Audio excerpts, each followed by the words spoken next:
On July 20, 2017, we published my This Man Has Our Nuclear Codes piece. It was my appalled response to reading the interview President Trump had conducted in the Oval Office the day before with Maggie Haberman, Peter Baker, and Michael Schmidt of the New York Times. I wasn't in a good mood. Literally everything about the interview is obnoxious and grating. Trump demonstrates an inability to understand historical facts that extends from what happened just moments before in a meeting with Republican senators to the causes of Napoleon's defeat during his invasion of Russia. Every story he tells is not just wrong but hit yourself in the head with a hammer wrong. It's all funhouse mirrors and mostly false assertions that are as incriminating as they are intended to be exculpatory. If the New York Times were to interview Trump tomorrow and ask all the same questions, the details would be different but the overall impression would be the same. The president lies so much and has such a distorted idea of what's happening around him that he literally doesn't know or care what is true and what is not. What shines through it all, though, is his unapologetic intention to obstruct justice. I took that interview apart piece by piece, but I still left a lot of material on the cutting room floor. I had to revisit it on August 2, 2017 in my It Looks Like Trump and Putin Colluded on Adoption story. Over the weekend, I was pleased to note that Marcy Wheeler has come to the same conclusion after reading the 20-page legal document the president's former lawyer sent to special counsel Robert Mueller on January 29, 2018. It was an extraordinary assertion for me to make last August and it's still an audacious theory, but there is more evidence to support it than ever. Before I get to that, though, I need to set the stage. The adoption story is what the White House produced during an Air Force One flight home from the G20 conference in Germany on July 8, 2017. It was the same day that the New York Times broke the story that there had been a meeting 11 months before in Trump Tower on June 9, 2016 that was hosted by Donald Trump Jr. and attended by Jared Kushner, Paul Manafort, and a Russian lawyer named Natalia Veselnitskaya. The full significance of the meeting and roster of attendees were not initially reported. The Times apparently thought it noteworthy simply because it was one more in a string of examples of undisclosed meetings between the Trump campaign and Russian nationals, and this time it didn't involve peripheral characters. While President Trump has been dogged by revelations of undisclosed meetings between his associates and Russians, this episode at Trump Tower on June 9, 2016, is the first confirmed private meeting between a Russian national and members of Mr. Trump's inner circle during the campaign. The Trump administration was not caught completely off guard by the story in the Times. As Michael Isikoff reported for Yahoo News on July 13, 2017, President Trump's legal team was informed more than 3 weeks ago, by Kushner's lawyers, about the email chain arranging a June 2016 meeting between his son Donald Jr. and a Kremlin-connected lawyer. On June 21, Jared Kushner updated his security clearance application, again, to reflect that he had been in attendance at the meeting. This caused the FBI to interview him on June 23. The administration knew they had a problem weeks before the story broke. The New York Times did not initially have the email chain, or, if they did, they didn't let on, and the first article didn't report on the chain's contents. As a result, when the Trump team was considering how to respond to the story on Air Force One, they thought they could keep the email secret. Or, at least some of them did. There was actually a heated argument over that precise issue which reportedly led directly to the resignation of White House aide Mark Corallo. The latest witness to be called for an interview about the episode was Mark Corallo, who served as a spokesman for Mr. Trump's legal team before resigning in July 2017. Mr. Corallo received an interview request last week, January 2018, from the special counsel and has agreed to the interview, according to 3 people with knowledge of the request. Mr. Corallo is planning to tell Mr. Mueller about a previously undisclosed conference call with Mr. Trump and Hope Hicks, the White House communications director, according to the 3 people. Mr. Corallo planned to tell investigators that Ms. Hicks said during the call that emails written by Donald Trump Jr.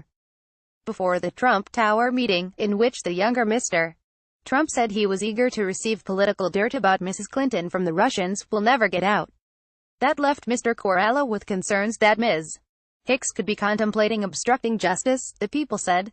In truth, the debate about how to respond did not begin on Air Force One. They were approached the day before they flew home from Germany. Early on the morning of Friday, July 7, reporters from the Times approached White House officials and lawyers with questions about the Trump Tower meeting a year earlier. The Washington Post reported that the issue was discussed among aides on the sidelines of the Group of 20 summit, where it was agreed that the best approach would be for Donald Trump Jr. to issue a statement that was truthful so that it would not have to be walked back. Unfortunately, that consensus was overruled by President Trump with the apparent support of Hope Hicks, and that's how the adoption story was born. As is now clear from Trump's lawyer's letter to Robert Mueller, Donald Trump dictated the following statement that was issued in the name of his son. It was a short introductory meeting. I asked Jared and Paul to stop by. We primarily discussed a program about the adoption of Russian children that was active and popular with American families years ago and was since ended by the Russian government, but it was not a campaign issue at that time and there was no follow-up. Donald Jr. apparently consented to this wording only after insisting that the word primarily be added. He knew that they were engaging in a cover-up and that the statement was misleading. Yet, even with his edit, the statement remained misleading. In addition to some very serious sins of omission, it was also baldly false as there actually was a follow-up by the Russian team immediately after the election. The most important thing that was left out, of course, was the fact that Trump Jr. had only agreed to take the meeting because he was told he would be provided with dirt on the Clintons from the Crown Prosecutor of Russia as part of that country's effort to help his father win the election. The dirt he actually received was unsubstantiated and essentially useless, and what was discussed instead was the Russian government's desire that the Magnitsky Act be repealed. In that context, adoptions came up because Putin had retaliated when the Magnitsky Act was passed in December 2012 by putting a ban on Americans adopting Russian babies. Essentially, the pitch was that the Magnitsky Act was an unjustified sanctioning of high-ranking Russian officials, and if a Trump administration would agree to kill it, the Russians would lift their adoption ban. By crafting a statement that neglected to mention that the Russians had offered dirt on the Clintons, or that they had expressly declared their intention to help Trump be elected, or that they discussed the lifting of sanctions in those contexts, they clearly were seeking to paint a very sinister meeting as basically innocuous. Yes, adoptions were discussed, but that was only one minor piece of the puzzle. Now, as I already mentioned, the Trump team knew that emails revealing all of these unsavory aspects of the meeting existed. Jared Kushner's lawyers had unearthed them at least 3 weeks prior and updated his security clearance application, prompting a visit from the FBI. They also knew that the emails were responsive or would be responsive to both congressional inquiries and the investigation of the special counsel. And early on the morning of July 7, 2017, they were approached by reporters from the New York Times who apparently knew about the meeting but not about the emails. As it happened, President Trump had a pre-scheduled meeting with Vladimir Putin at the G20 on July 7. He also had a second meeting that night that had not been scheduled. When this second meeting was revealed, it caused quite an uproar. For one, the White House did not volunteer that the second meeting had taken place. They also couldn't get their story straight about how long it lasted. Trump said it was brief, but a senior White House official told CNN the discussion lasted nearly an hour. No other American officials were present for the conversation, which was a complete violation of protocol, yet Putin had a translator who facilitated the back and forth. The official explanation was that Melania had been seated at dinner with Putin while Trump had been seated far away with the wife of Japanese Prime Minister Shinzo Abe, who did not speak any English. Growing bored, Trump decided to amble over to his wife. In other words, the president sat down to have a nearly hour-long private conversation with Putin because Putin just happened to be seated with the First Lady. All they did was exchange pleasantries. Of course, since early that morning the entire Trump team had been scrambling and strategizing to figure how to respond to the Trump Tower meeting story they knew the New York Times was about to report. The subject was obviously on the president's mind, especially since it centered around his son. Did Trump discuss potential cover stories with Putin during their second meeting? Was that perhaps his real motivation in violating protocol and speaking privately with a foreign head of state with no American officials in tow to be witnesses? Going back to that July 19, 2017 interview President Trump gave to the New York Times, you'll see something very interesting in retrospect. Trump, Melania, was sitting next to Putin and somebody else, and that's the way it is. So the meal was going, and toward dessert I went down just to say hello to Melania, and while I was there I said hello to Putin. Really, pleasantries more than anything else. It was not a long conversation, but it was, could be 15 minutes. Just talked about things. Actually, it was very interesting. We talked about adoption. Hey Berman, you did. Trump, we talked about Russian adoption. Yeah? I always found that interesting. Because, he ended that years ago. And I actually talked about Russian adoption with him, which is interesting because it was a part of the conversation that Don, Jr., Mr. Trump's son, had in that meeting.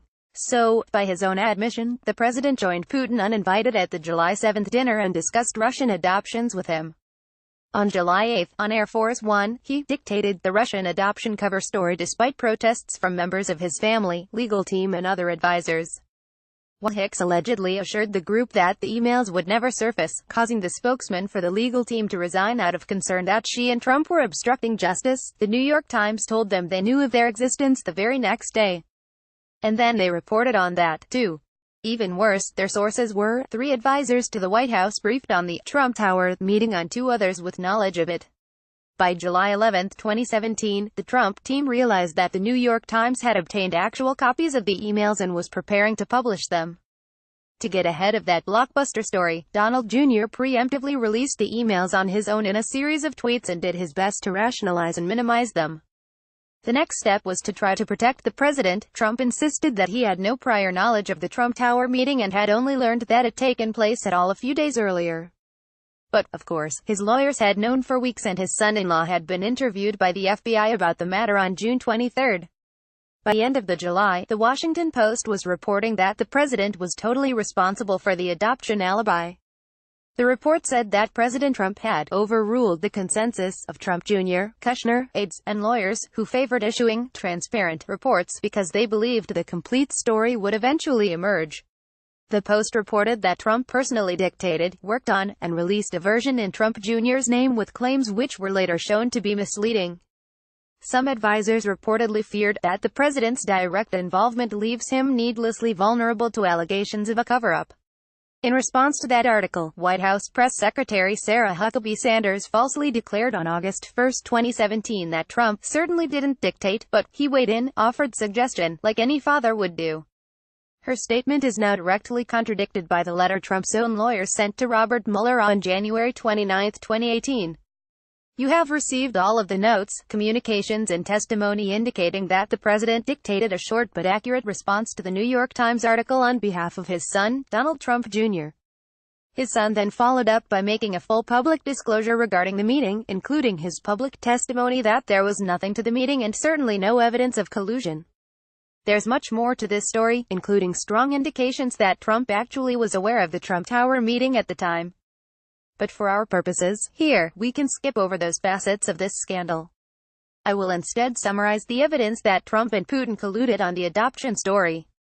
Trump acknowledges that he had a conversation with Putin on the evening of July 7, 2017 where by his own design no American witnesses other than his wife were present.